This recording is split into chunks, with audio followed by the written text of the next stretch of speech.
Hi guys, welcome to Balentin Thoughts episode 2. My name is Crystal and this is my boyfriend Balentin, and today's podcast is gonna be about our trip to Japan and how we made it there, are gonna make it there, and it's not like the traditional way, so I thought it'd be interesting to talk about it. For sure. But before we go into the details of how, I want to go into the details of why. Why Japan? This is Balentin's dream trip. I just have the privilege of going with him. So why Japan? So I've been wanting to go to Japan since like high school. It's been a place that I've always been fascinated by, like the culture, the I don't know, the scenery, like everything is really pretty in Japan from what I've seen. And also all these big anime companies, there's big like video game companies, Sega, Nintendo, all these big companies come from Japan. So they have Disney Sea. Yeah, they have Disney Sea. Nintendo World. Yeah. So, which we will now soon have in Orlando. Yes. But an existing one in Japan. Well, the California one I think opens early next year. Oh. Yeah. We don't live in California though. No, we don't. So. We live in Orlando, so yeah. We care about that one. Okay, so go into how. How is we flip to Japan. And for those of you that don't know what flipping means, is when we buy something at a cheaper discounted price and upsell it. We started with $50, $60? Yeah, somewhere around there. Okay, do you want to elaborate on that?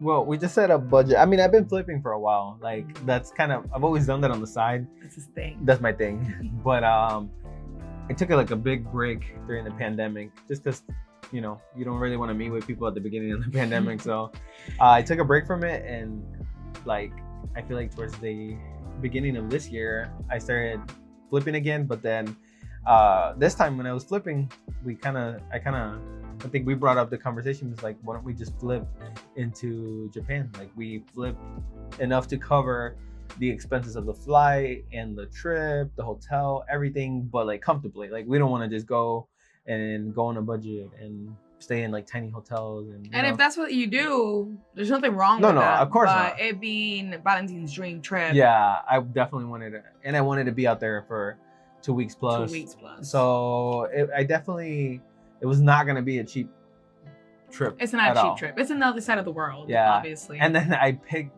the most expensive season, I think. I think fall and around the cherry blossom season is when it's the most expensive in Japan.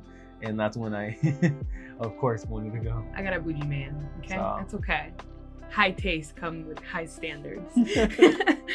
But, so, I guess, where would you flip? Or what's your main source of flipping? So, like for someone that's looking to do a trip, or not even a trip, if you just have a money goal, flipping is something that anyone can do. You just have to find your niche. Mm-hmm. So what would you recommend would be good places to start that in? So I think the first thing you have to do is figure out what exactly you want to flip, because there's so many things that people sell. And like, for example, one of the best places that you can find stuff is garage sales, and also Facebook Marketplace, OfferUp. Those are like the three main apps that I guess. That's your three main go-to, yeah.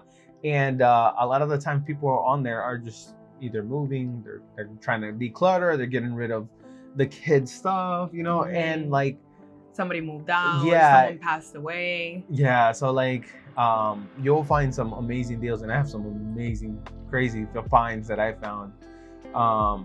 But people just tend to get rid of things and just sell them for dirt cheap. And a lot of the time it's basically brand new. Yeah, a lot of the time the things have been unplayed. It's basically brand new, but even then, sealed. Yeah. Sealed, unopened boxes of expensive technology, expensive things that you just, how, right? Or at least that was my question. You also, Balentin definitely has a niche for Nintendo, retro games, just that sort of spectrum, I guess. Yeah. And he finds it everywhere. He's come home from finds from Goodwill, pawn shops. His line of work allows him to be in a lot of places, drive a lot, travel a lot. And if you're in Florida, there's a pawn shop every other corner. That's true. There's a Goodwill every other corner. Saturdays are big garage sales. Yeah. Estate sales. There's an app where it shows you all the estates in your area for the day, and you just never know what you're gonna find. Yeah. What do you think would be one of your craziest find for this go in specific, Japan? Definitely that collection that I bought from this one gentleman. It was definitely the craziest thing I've ever found to this day. Even doing it for years. So I found, I met this person on OfferUp actually, and he was selling one game. Oh, OfferUp too. OfferUp. Yeah, I think I had mentioned it. But I bought one game on OfferUp, and it was priced accordingly. I was like, you know what, like, not a bad price. Mm-hmm. And I picked it up because I just needed inventory at the time. And then I asked the guy, and that's really important. Always, if you go garage sales, anything, always ask for what you're looking for, because you never know what they have. 8 out of 10 times, they haven't put those stuff out, or they haven't even thought about it. Like, they'll be like, they don't think someone wants to buy that. Like, I'll literally come up to since my stuff is gaming, I'll come up to the garage sale or anything, and I'll be like, hey, do you happen to have, I don't know, video games? Do you happen to have any pop culture stuff? And then they'll be like, you know what, I have something. Let me think about it. So I asked this gentleman, I was like, hey, do you have other stuff? And he goes, yeah, man, I have a whole storage unit full of stuff that I'm trying to get rid of. He was not kidding. And I was like, cool, like, can you bring some of that stuff so I can check it out? And he just came one day. We met up at a parking lot in Best Buy, and he pulls out the game that we had agreed on, and then he opens his trunk, and it was like, I love Zelda. Have you ever seen that scene when the chest opens and the music and everything plays? That's how my eyes were when this man opened his trunk. He opens his trunk, and it's full of like rare, like super rare games, sealed, never before opened. And he didn't, straight from the store. For real. And I was like in shock. He didn't realize what he had, the treasure he had. No, not at all. I definitely think that his interaction with you made him realize the treasure he had. Because that day I bought that stuff from him. We negotiated a price, which was a phenomenal price. I threw a number out there expecting him to be like, no, I want more than that. But I threw him a number, and he was like, sure. Like, he didn't care. Why not? Yeah, and I was like, literally like, and we can talk about numbers and all that stuff in another podcast about just games. This is more focused on Japan. But that one definitely, I think that paid the trip. That paid the trip. Yeah. And not to cut you off, but just to tie it back to Japan and how that paid your trip. Yeah. Balentin met his goal, surpassed his goal in this flip. Way past, yeah. And you did not buy the tickets. Yeah. You did not, like, this was at least, it was a few months ago. Yeah, it was. And I want to go into why, right? You spent all this time building up this goal to go to Japan. You make the goal, and you just, the hesitation. Man, it definitely comes down to, like, because when you see the profit, you're seeing how much money you're making, and then you're seeing that, like, you have a certain capital now saved up. It's kind of hard to kind of just be like, damn, am I really about to spend a huge chunk of this just for this trip, even though it's my dream trip? But I did hesitate for a while. Another reason was because Japan, unfortunately, until late October opened up. It was until October that they opened up and they announced it, because I was very prepared to buy the tickets, but then that kind of threw me off, and then I kept doing it, and it kind of fell in the back burner. Was like, it did. Yeah. But I think that everybody has their thing, and Balentin is definitely a workaholic. He loves it, and I think it's not that bad of a thing because you love what you do. Yeah. He's not like killing himself for somebody else. Yeah. Right? The work you're putting in is for yourself. It's for myself, yeah. So there's that positive aspect of it. But I think there's a lot of people out there that have what's known as imposter syndrome, right? You put all this work because that was work, right? You didn't just like walk into somewhere and get the money. He put in the work, he put in the time. Yeah. And when you get to the goal, it's so hard to allow yourself to enjoy what you worked for. And I saw you struggle with it, and I think a lot of people struggle with it. And I just want to put out there that nobody's perfect. Most people don't know what they're doing. Thankfully, some people have more guidance than the rest, but everybody's just figuring life out. And if you have a goal, allow yourself to enjoy that goal, because that's the whole point of life, right? I agree. Living it. Right. And it took me until like not that long ago. Yeah, no. I was busting my ass working and doing all these things, and then at some point it just kind of was like a realization of like if I don't do it now, like then what was the whole point of me doing all of this? Like I know like it surpassed the goal by a lot, and you're always gonna find 100 reasons not to. Yeah. But then I was like, you know what? Like I deserve this. Like I need to treat myself to this, just because there's no point of doing this and keep busting my ass off working. Yeah, you can curse. I don't care. Yeah. He's like, can I curse? Can I curse? But and trying not to like, you know, blow all the money on just things. Yeah. And it just comes down to like definitely balance. Yeah. So balance. So like allow yourself that pleasure. Yeah. But don't then just be like free for all. I'm gonna buy this, and this. Go here. Balance. Yeah. And I had to learn that, unfortunately, at a young age. I started a business and then it did super well at a really young age. Wait, I gotta pause. You know, this man almost got sued by Nintendo. I just want to put that out there. At 16 or 17. It was 16. 16 or, I think I was 16. I was making a whole website selling Nintendo stuff. Reselling? Yeah. What you do now? Well, yeah, what I do now. but not in the correct legal way. Yeah. He was 16, didn't know better. I was promoting, I was running ads, I was using their logos, I was doing all this. And that was not fun. You received that phone call, like it was rough. But so I've been doing this for a while, so I decided to just do it. Yeah. And not only did it get us to Japan, it also created something that has brought both of us a lot of joy. Yeah. I'm sure that the people that follow me probably have seen it on my pages. It's called Kumo Games. Yeah. It's kind of like an extension of Kumo Production. Yeah. Where Balentin sells retro games on Whatnot, Mercari, mainly those two, but Whatnot has really just changed the game. Yeah, it's been pretty amazing. And for those of you that don't know what Whatnot is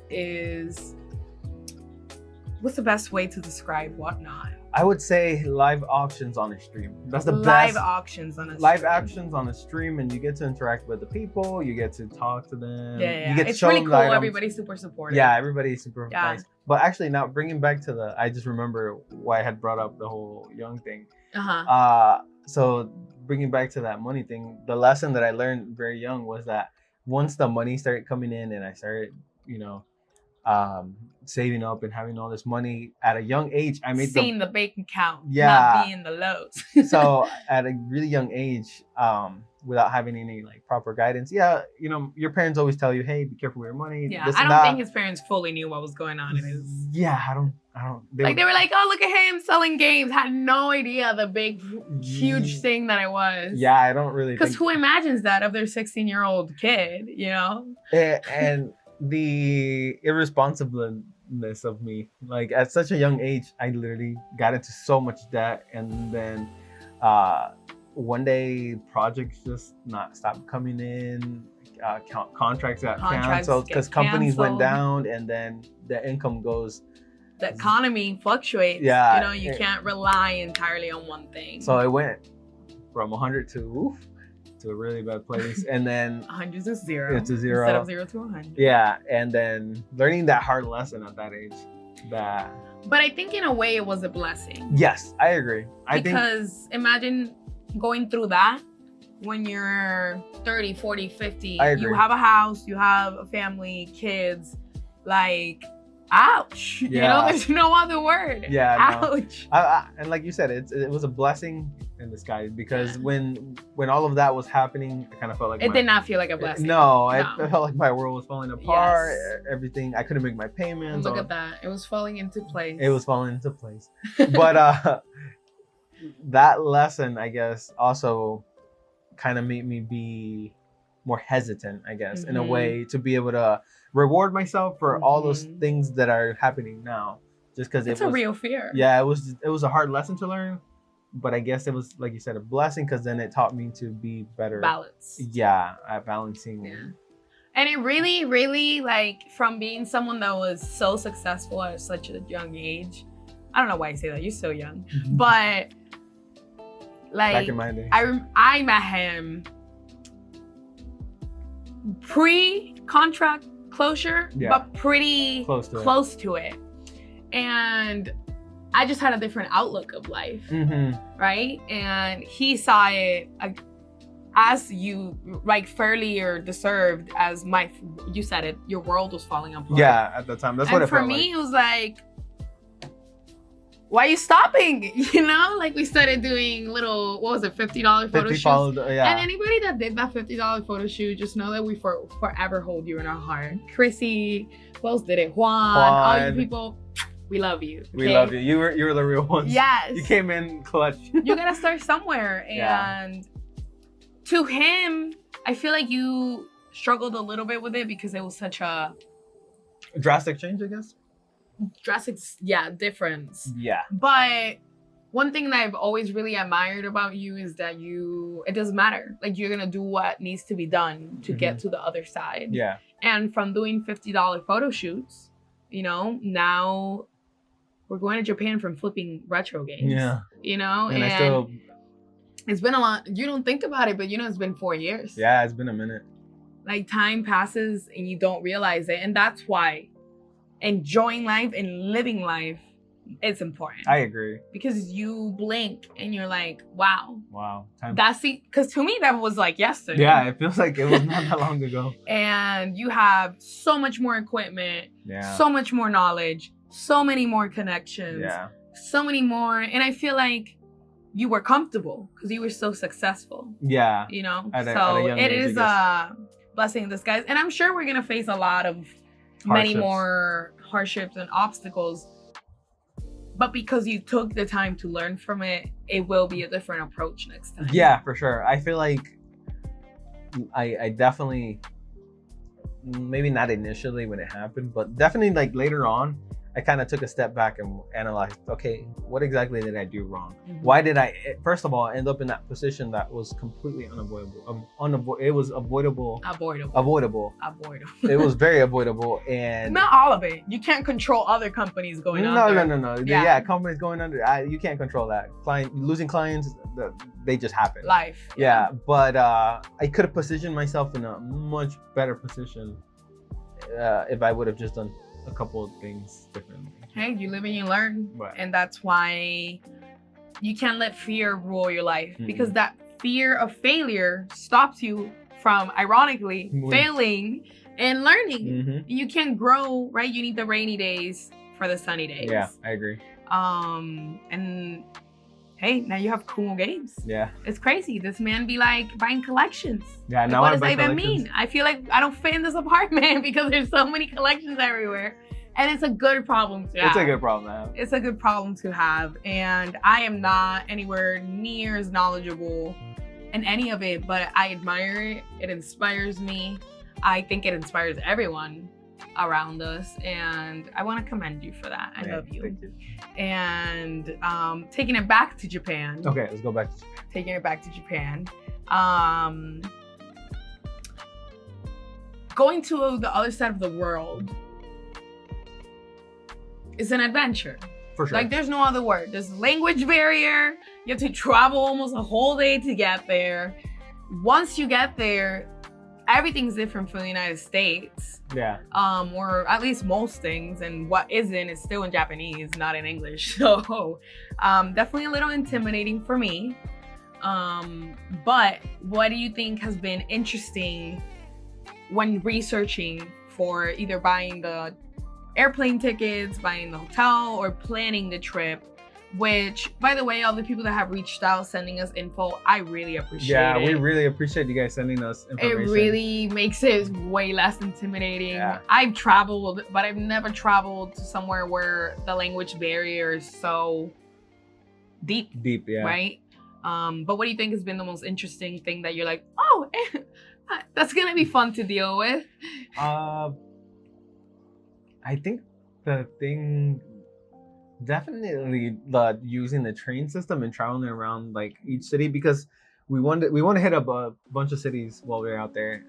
We want to hit. I'm here for the ride. Yeah. Okay. So we want to hit up a bunch of cities, but figuring out the train system, which pass, there's multiple passes, and learning how long you should get it for, or how planning a route should be like. That part has been, I guess, the most not intimidating. I say interesting. Yeah, where I'm just like, okay, I found it fascinating how ready, considering they've been closed down for 2 years due to COVID. Yeah.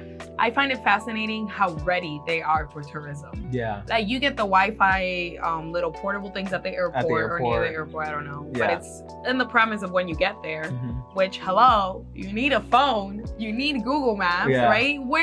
I mean, correct me if I'm wrong, but I've never gotten to Orlando and known that there's a Wi-Fi spot. Like, you don't walk out the gate anywhere and see Wi-Fi adapters, which from people coming from Japan or any other country probably is super helpful. Yeah, yeah. Or we don't have good public transportation. Systems, in Florida, without a car, I'm sorry to break it to you, you're not going nowhere, okay? You can walk 30 minutes to make it to the closest, bus stop or gas station or something. But without a car, living in Florida is not sustainable, in my opinion. No, I agree. I'm sure there's you can troopers. You can Uber, but then you gotta have money. You gotta have money. Yeah. But I did find that fascinating. The fact that they don't walk and eat, they actually find it rude. To me, stood out. Because why? What do Americans do? We'll be driving and eating. You drive and eat. Have you ever gone to Disney and not seen everybody eating and walking? Like, oh, I didn't think about that. At the parks. I wonder about that parks. I'm gonna see. I'm really interested to see once we go to the parks. We plan on going to Disney Sea and Nintendo World, Universal. Yeah. I want to see how strict it is. Yeah. Right? Because like I'm sure they say a bunch of stuff about Americans, and then they get here and they're like, oh, it's not that big of a deal. So I want to see how strict it is, but for sure, eating and walking is something that's mentioned in all the videos. Yeah, I did notice that when we were watching, just doing research, we did notice that one. All the videos say it. The other one that stood up to me was the trash can situation. Oh yeah. There's no trash cans anywhere apparently. It's not easy. You gotta take a little baggie. Yeah, we gotta take a little baggie, throw our trash in there, because apparently trash cans are not widely available. Literally the definition of clean up after yourself. Yeah. And stop being a slob. Which is interesting because if you think about it, you have cities like New York City that are huge cities, and I feel like in New York you can find trash cans relatively easy. It's not as easy, but you can find trash cans. You can find them. Trash cans. Yeah. Yeah. Yeah. And like it's still. You know what you can't find in New York easily? A bathroom. Yes, but it being such a big city, it's still dirty. You know what I mean? Oh yeah. And Tokyo is one of the biggest cities in the world, and it's very so clean from what I've seen. But you know why? Because everybody tries at least to clean up after themselves. Or does their part. That's it. Does their part. Yeah. I don't know. The scenery, super excited for it. It's like a different world. Actually, not thinking about it, it's probably the little koi town. It looks like a town that could be in Zelda. Yeah, I think it could. It's very beautiful. We saw a town called Uijo Hachiman, and it looks super, super pretty. Saw some YouTuber post about it, and it's like a tiny little He even told us how to get there. Yeah, I messaged him. I was like, hey, like, how do I get there from Tokyo?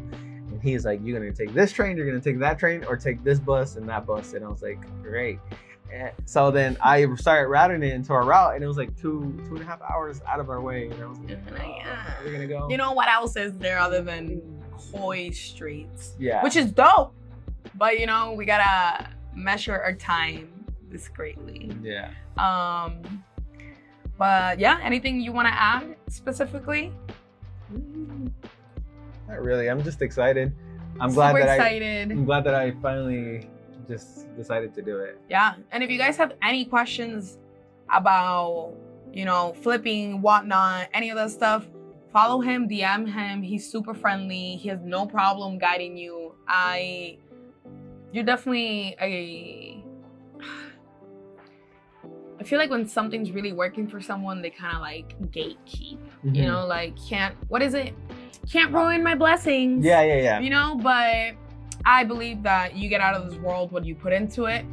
So yeah, there's always gonna be mean-spirited people and forces trying to work against you, but you decide. And imagine finding garage sales and flipping to Japan. That still sounds bizarre coming out of my mouth, okay? Yeah, I don't know. Yeah, I'm just excited to go. Excited to go. I guess we'll be making content over there. And I'll definitely follow him on Kumo Games, or Balentin P on Instagram. What else? That's it. Yeah. I had a timer and it's not on, so I have no idea how long this is.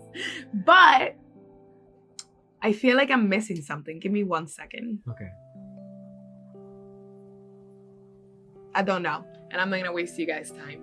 So thank you for coming and watching. This is episode 2, and there's definitely more to come. Thank you for all the support and nice messages. It really, really meant a lot to me when I first posted. I swear to God, I was like, my besties are gonna see this. Like, it was just like, action promotes motivation. Mm-hmm. So that was just my goal of it, but I definitely gotten a way more positive response than I thought, and I'm excited because this is gonna grow into something else. I definitely want to blog with you and showcase some stuff from Japan for you guys, and just what 2 regular people take on the world. That's right? It. That's it. So thank you for watching Bouncing Thoughts, and hope to see you in the next one. Bye. Bye, guys.